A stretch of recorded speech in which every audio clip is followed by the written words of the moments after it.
Gill's Fine Five and Ugly Five. Brought to you by Dr. Lyle M. Back on 97.3 ESPN FM. All right, South Josh. Jersey's football station. All right, Josh, these are my Fine Five and my Ugly Five. I picked them week to week, my 5 favorite or 5 best or 5 worst teams. Nice lead-in, by the way, about the bathroom and all the floor. And Thank you. Do you have that same problem? No. I think you're lying. I know everybody out there is saying, I know what he's talking about. I actually don't have a tub in my How old are you? I have a stand-up shower. No. It's not that. No. That's not what I'm talking about.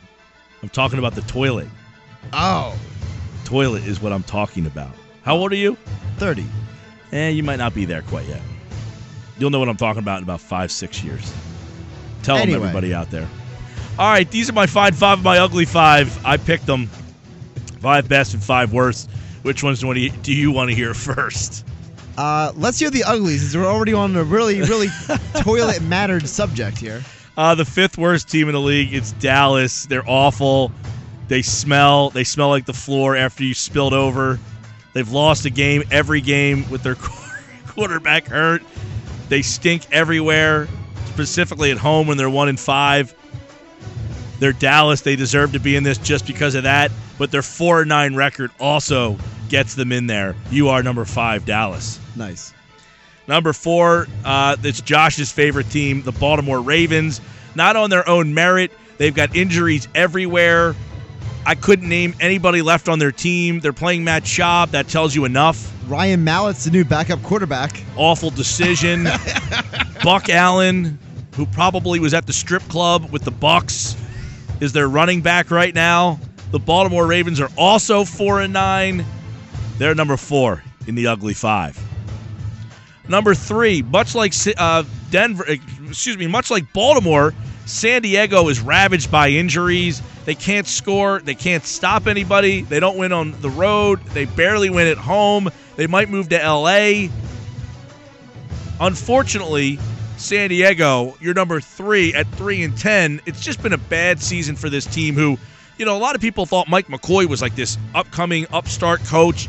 Now you got to wonder about him, but they've just been ravaged by injury. Them in Baltimore, I think, have had it the worst in the league. Number 2, Tennessee. Look, you fired your coach already. That doesn't seem to have worked.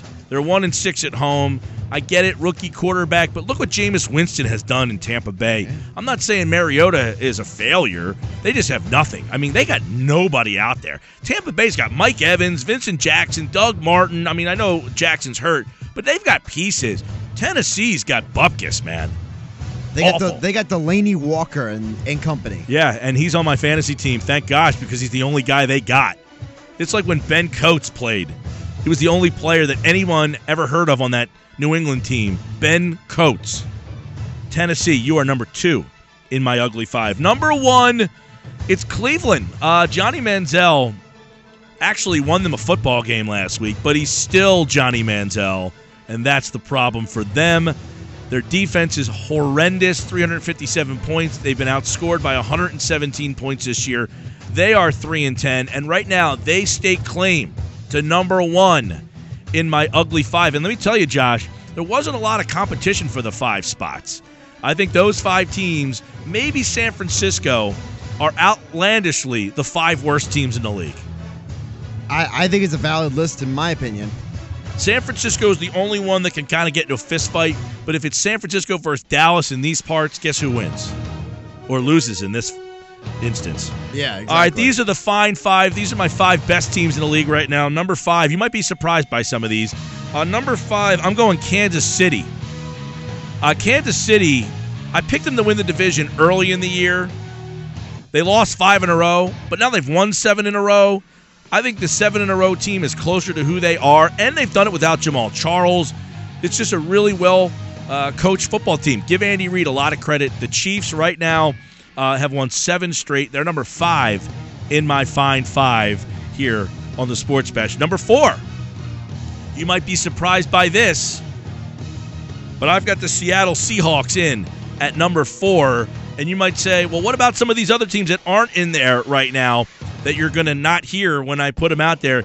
But Seattle's really playing some good football on both sides of the ball, offense, and now their defense is starting to play a little bit better. They've only given up 235 points this year. People think their defense has been horrendous.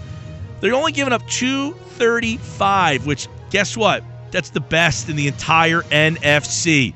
They've got the least points against in the entire NFC. Their offense, I'll take Russell Wilson in my top 5 every single day of the week. And I know people don't like to hear that, but he is a top 5, and they've won 4 in a row. The guy's got 16 touchdowns and no interceptions in 4 games. How can you not say he's really good? There's a lot of people who aren't smart. You'll learn that the longer you work here. Seattle, you are number 4 in my fine 5. Number 3, it's New England. That's another team ravaged by injuries, but you know the difference between New England, Baltimore, and San Diego? Tom Brady. They still win because they have Tom Brady. That's basically all you need to know. They got Gronkowski back last week, and the margin of victory just was bigger. That's all that really happened there. They're amazing. They're 11-2. They've outscored their opponents by 149 points this year. Think about that statement. 149. Only 2 teams that have outscored their opponents by more. One is my number 2 team in the Fine 5, and you're going to see them on Sunday night in Philadelphia. The Arizona Cardinals have outscored their opponents by 153. I think this Arizona team may be the most complete team overall in the league. But right now, I'm going Carolina number 1 because I'll take Cam Newton playing at his level over Carson Palmer playing at his level. I think the rest of those teams, I'll take Arizona's wideouts over Carolina's wideouts, but I'll take Carolina's defense over Arizona's defense, and I'll take Cam Newton over Carson Palmer. That's why I take Carolina over Arizona. I'll take Brady over all of them, but I think they are just a little too banged up. They're getting healthy, but I'll take Carolina right now as my number 1 team in the Fine 5.